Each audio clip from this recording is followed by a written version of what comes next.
I'm going to need 2 time slots for my next speech. It's going to be a speech and then time to question and answer, and we couldn't jam that in today. And that became a really good excuse to step away from Pathways. Thanksgiving's coming. To me, Thanksgiving is so much more than just a feast with our family around the table and all that turkey and cranberry and all kinds of poison food. To me, it's about cultivating gratitude.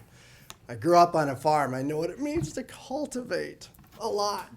I'm going to invite you along with me into the field of gratitude and see what kind of harvest we can reap.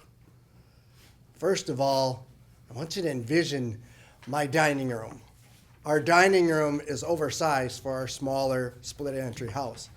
And we have a dining room table in that baby that we can put 5 leaves into this thing, and it can be 128 inches long.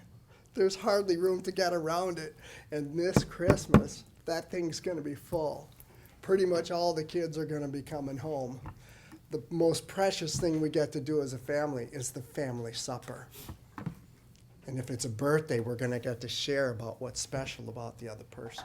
One of the things we try really hard in our home, my wonderful, precious wife, Kathy, and I, we try to cultivate a place of safety, a place of acceptance. No matter what goes on, you're safe, you're accepted, and you're loved in our home. That's in the midst of lots of stupid mistakes. Usually I win the grand prize for stupid mistakes in my home. And I need a place that is loving and accepting. One day this last summer, one of our daughters calls up, and she says, "Hey, can I come over tonight?" She's like that. She'll show up. And so she comes over at supper time. She brings her own supper. And we're sitting there having our family supper together, and she says, "Today at 3 p.m., my manager called me and said our company is closed. I don't have a job." She's an office manager of 3 different sites. What is she supposed to do? As I sat back and thought about that, what struck me was this precious child, when she was in dire need, the first place she wanted to be was at our family supper table, where she would be loved and accepted no matter what. It was so cool because she was over several times over the next several weeks for family supper to describe difficulties and to describe everything and to know that we love her no matter what. I am so grateful for family. The second event has to do with a movie. How many of you have seen the movie 5 Feet Apart? Nobody. Okay. It's about, frankly, it's a teenage love story. It's about 2 teens who have this horrible genetic disease called cystic fibrosis.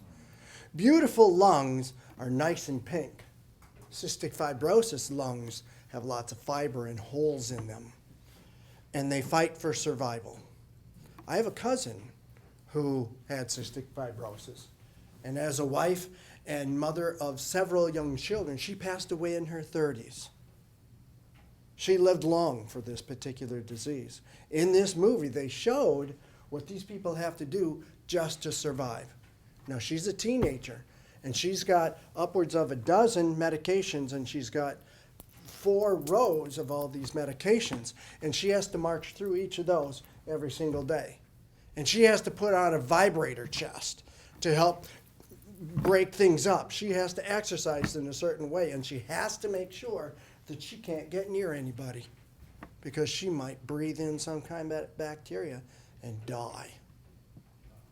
I will admit it was a cute teenage love story. But as that movie ended, I stepped back and I thought about my health challenges. I turned 61 this year.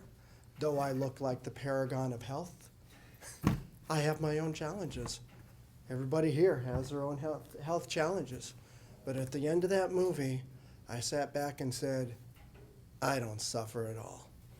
These folks have to do so much just to survive. I'm so grateful for health. The third topic has to do with some of you in this room. Okay, it has to do with all of you in this room. I don't know why, but Wednesday nights turn out to be a horrible night of sleep, and last night was no exception. I don't know why. Wednesday nights, I just hardly sleep at all. And one of the hardest things I do during the week is to get up at 5:20 on Thursday morning and try to get here before 7 o'clock so that Brother Rick isn't sweating bullets, because I'm supposed to be here early as a speaker. It's just really, really hard. And yet, I'm like you. I enter this room and I look around, and new people and experienced people and everybody, I know that I'm in a place where their primary purpose is to help me succeed, to help me grow, to help me be better. And no matter how badly I do up here or how well I do up here, you're going to give me some really good feedback. And it is very, very common. I know that at the end of this meeting, my brother Rick is going to take me aside, and he's going to tell me some things that I can improve. And in fact, I'll share this little story. I was humor master several weeks ago, and there's lots of commotion, and he walks by and he says one sentence to me, and it was constructive feedback. And he knew, and I knew, that I was greatly going to appreciate that because it was out of love and concern for me. I am so grateful for this precious gift of Chamber Toastmasters. Okay, now it's your turn. We all have that field of gratitude.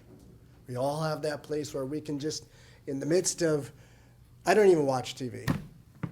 I know there's a stupid impeachment thing going on. I know there are wars going on. I know there are conflicts going on. I know those things are going on.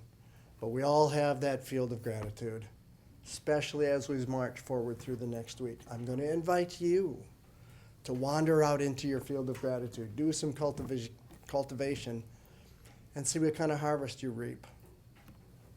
And then see how many others do the same because of you doing that. Mr. Toastmaster.